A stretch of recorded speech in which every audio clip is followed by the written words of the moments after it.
Hey, what's up you guys, it's Caboose XB, bringing you another Batman v Superman video, and we are going to be talking about some of the spoilery stuff in Batman v Superman now. The film's been out for about 2 weeks. If you haven't seen it at this point, it's because you don't want to see it until like the Blu-ray comes out or something, and if that's the case, then you shouldn't be subscribed to the channel at the moment, because the film's been out.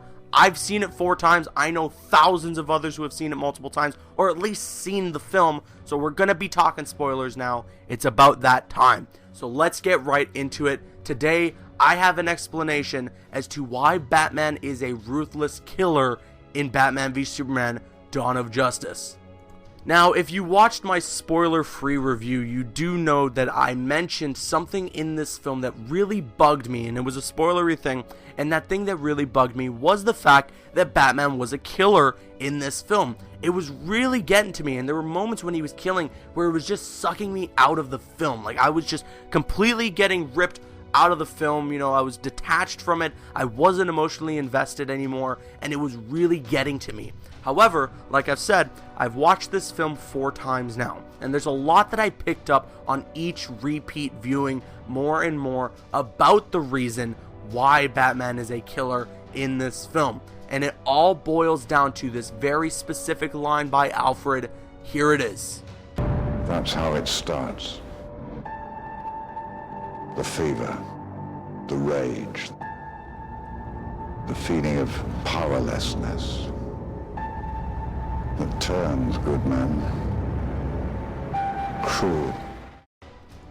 So, listening to it out of context, you're like, what is he talking about? Who cares? But in the film, in the context of that line, he is talking about the arrival of Superman. Basically, the way this whole conversation pans out is Alfred drops this newspaper in front of Bruce. That is the thug that Bruce brands, that we see in the trailers. You know, the guy who gets the bat symbol branded on his shoulder blade, I believe it is. And he says to Bruce, he goes, "What's going on? You got new rules here?"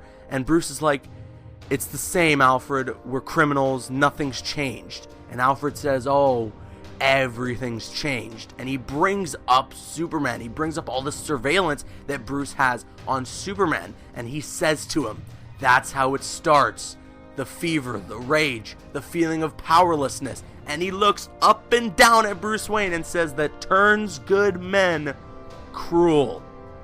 It's this one brilliant piece of dialogue that automatically, to me, explains the entire reason that Batman is this ruthless killer in Batman v Superman, or at least this guy who's become a ruthless killer, and you can definitely tell that Alfred is completely against that. A lot of the witty dialogue, a lot of the quips that Alfred has against Bruce, they don't have this camaraderie that they always have had in the previous Batman films. You know, there seems to be some sort of a disconnect between them. Alfred is always going to be there for Bruce no matter what, and that's just the way it is. You know, he is the last father figure, the last piece of family that Bruce has left. However, he completely disagrees with a lot of Bruce's ways, and you see him clash with Bruce in this film, especially considering the moment when Bruce wants to go out and fight Superman.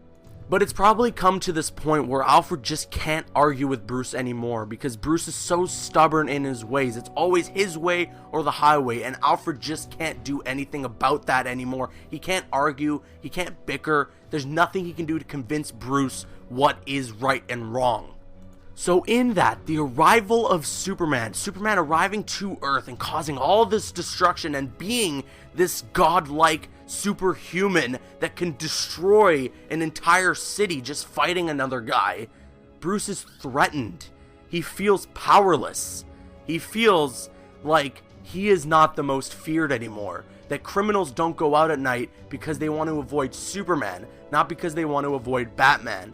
So now Batman sends these public messages. He starts branding people almost as a sign, as the news states in the film, almost as a sign as a death sentence in jail. He sends a public message to the world that he's still out there, he's ruthless, and he will catch you and put you behind bars or put you 6 feet under. Is that messed up? Damn right, but it's come to this point where Bruce is so threatened by Superman that he has to take these ruthless ways to make himself the most feared on the planet. over Superman, that is. Now, this is where it gets really interesting, because towards the end of the film, we obviously see that Superman dies. But before that, of course, we have the Martha moment, the moment that a lot of people are complaining about on the internet.